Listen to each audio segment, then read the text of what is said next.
Annie, let it out. I want you to hit me. Trust me. Come on. It's okay. Okay.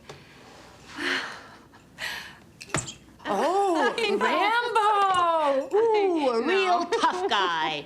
Come on, Gosh. Annie. Hit me! I love that. Oh my God. That was better. I'm so sorry. Oh, please don't tell Anne. That's Marcia Gay Harden in First Wives Club. time to go. She's an Oscar and Tony Award-winning actor, and now she's starring in the new CBS legal drama So Help Me Todd. Harden plays Margaret Wright, who hires her son Todd as the in-house investigator for her law firm in hopes of repairing their damaged relationship. I know, easier said than done. They work together solving cases while hashing out their mother-son drama. Take a look. You tell me, Todd, why would someone screw up their entire life by doing something illegal? But I bounced back with your help, right? And look at me now, a productive member of society, putting on my pants and going to work every day. If putting on your pants is the bar, then I have failed as a mother. No, do not come in here. This door is closed to you.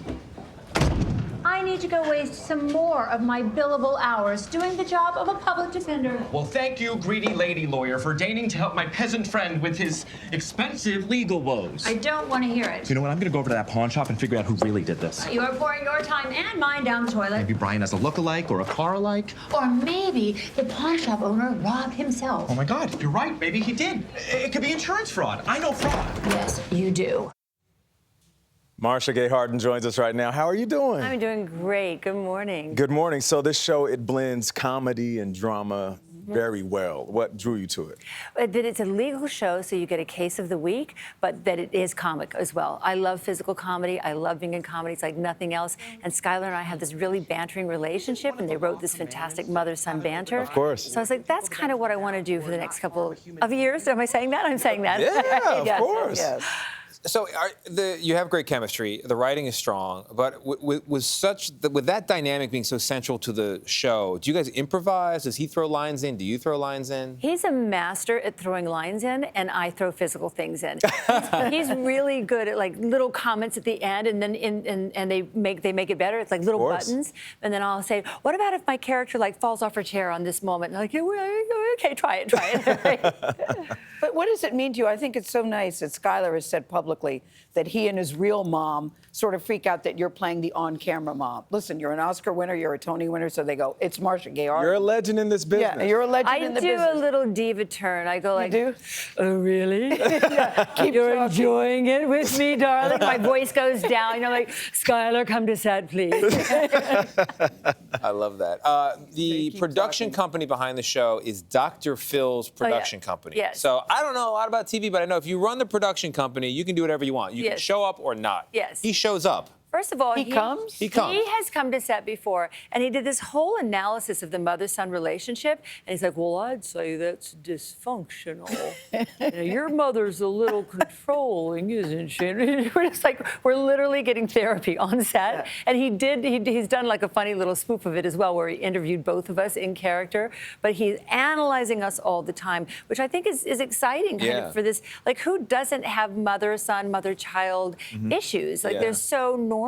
Yeah. And he's kind of putting his Dr. Phil spin on it. Not notes on the script, notes on the self. That can be important. Speaking of a therapy-inducing moment, I would have to imagine as my kids get older, when they go off to college, Right. the nest empties out. Your son recently made that transition. How you feeling? I'm a little, get the Kleenexes out. I'm a little bit sad. I took my son to Scotland, and I had 4 days. He left the country, Mark. He left the country. I was like, what does that say? What's Dr. Phil going to say about that? hard. He needed to get away from you. Quiet, Dr. Phil. But I went over there, and I had so little time to go. Like, I was racing to get over there, and I was expecting my son at the last minute to say, "Mom, you don't need to come. It's okay. I know you're busy. You're on the show." Nothing like that. He was like, "Uh-huh. When are you going to be here? Because you're going to help me buy the sheets and help me do my bed. And then you're going to get in that car in the cab to the airport, and you're going to cry as you look out the window," and everything was true. He was spot on. They still need us. Isn't that great? They still need us. I think that never gets old. And I love what you wrote in the post that we showed. It says, 18 years listening to him sing, hum, chatter, sing, hum, chatter. Yes. And it's quiet now. It's quiet. They're And now noisemakers when they're in the house. You might make me cry now. It is quiet. It's too quiet, quiet. right? He's a beautiful singer. and we're always listening to him in the kitchen making noise. And now it's a little quiet. The house takes a turn. But, you know, I always say you give them the foundation and then you give them their wings, strap them on and let them soar. But let them soar. But there is a dynamic shift in the house. I say give them the foundation and then you can decorate the house yourself. You know what I mean? But have the roots. And Right. But what doesn't change is your talent, Marcia Gay Harden, Oscar winner, Tony winner. You were on Uncoupled with Neil Patrick Harris. Yes. You said you described that character as a grand huffy mess. You like playing grand huffy mess. And you're on the morning show. You like playing Yes, I do. You like playing grand huffy messes? I really do. There's nothing more fun than to play somebody with a bunch of flaws. And when you meet someone who's huffy, there's nothing more fun than them coming off of their little pedestal, you know, and their hubris as they do. That's quite fun. Marcia, listen, I am a ham for the camera, but I have nothing on you.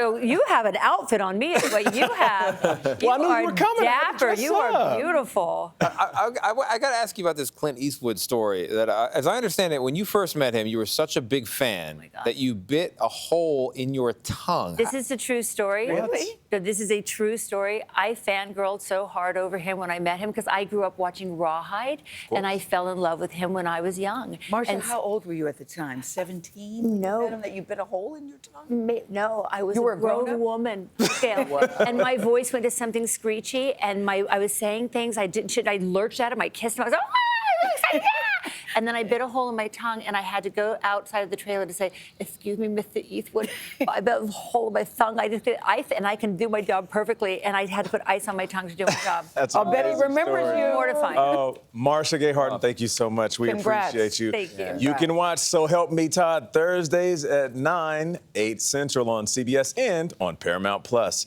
And Marcia will be guest tonight on The Late Show with Stephen Colbert. We can't wait for that. Yeah, that'll be fun. We will be right back. Tonight.